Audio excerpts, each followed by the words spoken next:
There's no windows in this studio. It rained apparently. I know, I couldn't believe it. Well, we've been having some fun. Look at that. If your kids are not already back in school, they will be next week, yes? Next week. Okay, and this year may be a little different for them as a number of schools around the country have implemented a no cell phone policy. New York City has not banned them yet, but it plans on implementing this policy a few months into the school year. So joining us to talk about the dangers of screen time and the impact it has on your child is Harvard-trained psychiatrist and father of two, Dr. Frank Anderson. Hello, thank you for having me. Good to see you. Good to see you. Okay, do you think cell phone banning is a good idea in schools? Yes. Okay. And you did this in schools. Right, I said we can in talk schools, about right? that later. That's exactly right. I think it's a great idea. I think that each school, each state needs to figure out, are they banning it from the classroom? Are they banning it from the school altogether? And I think the rules need to be clear. When kids don't have to worry about it, when it's off the table as an option, they can actually shift their focus and attention onto school, learning, and socializing. So I think it's going to be complicated, but I really think it's going to be a good thing. Parents are going to have a hard time with this. Oh, I'm sure. They complain about cell phone use, but they want to be in touch with their kids. So it's going to be a big adjustment. I saw that look. I know, I just looked over at Hazel. Well, she's got to go to college. That's Exactly, right? But is cell phone addiction a real thing It for kids? absolutely is a real kids? thing.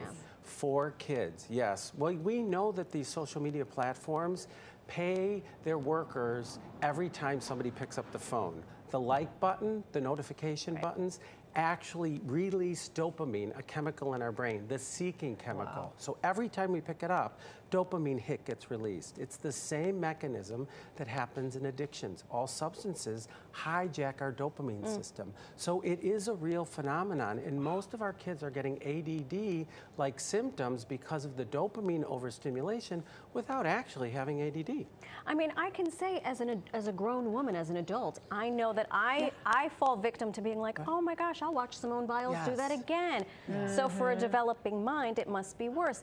Be that as it may, how much screen time? What's too much? What's not enough? Well, I'm sure there's plenty that's enough, but what There are do you all these think? guidelines that these organizations are trying to put.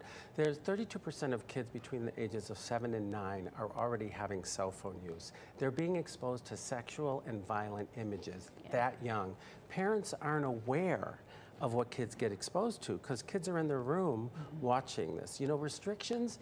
Kids know how to get beyond restrictions now. They know how to navigate technology better than adults do. So adults kind of don't know what their kids are being exposed to. And there was a recent study that showed that kids are actually more attached, particularly adolescents, to their devices than they are to their parents. The attachment needs where they go for advice and support are through their phones, not through their parents. We have to change that. Yeah, that's frightening, actually. Yeah, exactly. But what are the long-term effects then if a child is so attached and addicted to their phone? Well, the long-term effects are that they are relying on outside sources for emotional support, for regulation, for how to navigate. My son, who's 16 years old, recently came to me probably a year ago and says, how do I handle somebody who's suicidal? And I said, what are you talking about, honey? He said, my friend online is suicidal. I don't know where they are. What do I say? What do I do? Wow. So kids are really being exposed to things that are way beyond their capacity to be able to deal with it. And they don't want to talk to their parents about it because they're nervous about it. We know 3 to 5, emotion regulation, 7 to 9, identity formation. 12 to 15 years of age is self-control and impulse control. So when these technology devices are affecting brain development, long-term consequences.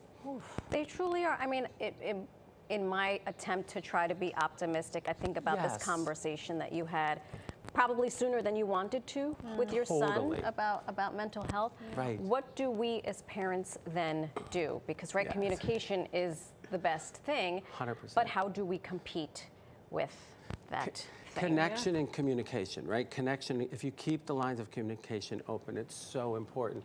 This is where we come in as parents. Parents are not great at holding power and control in a healthy, compassionate way. So we have to set examples. Like, the boundaries are really difficult for parents, right?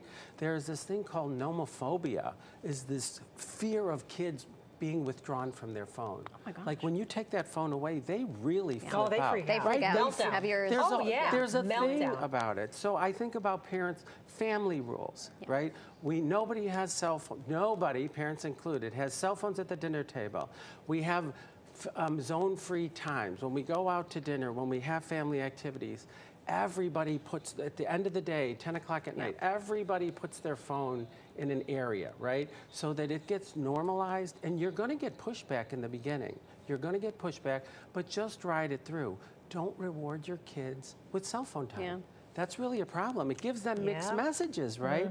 So there's a lot that parents can do, but we have to look at ourselves first, honestly, and when we make the changes, kids will follow suit.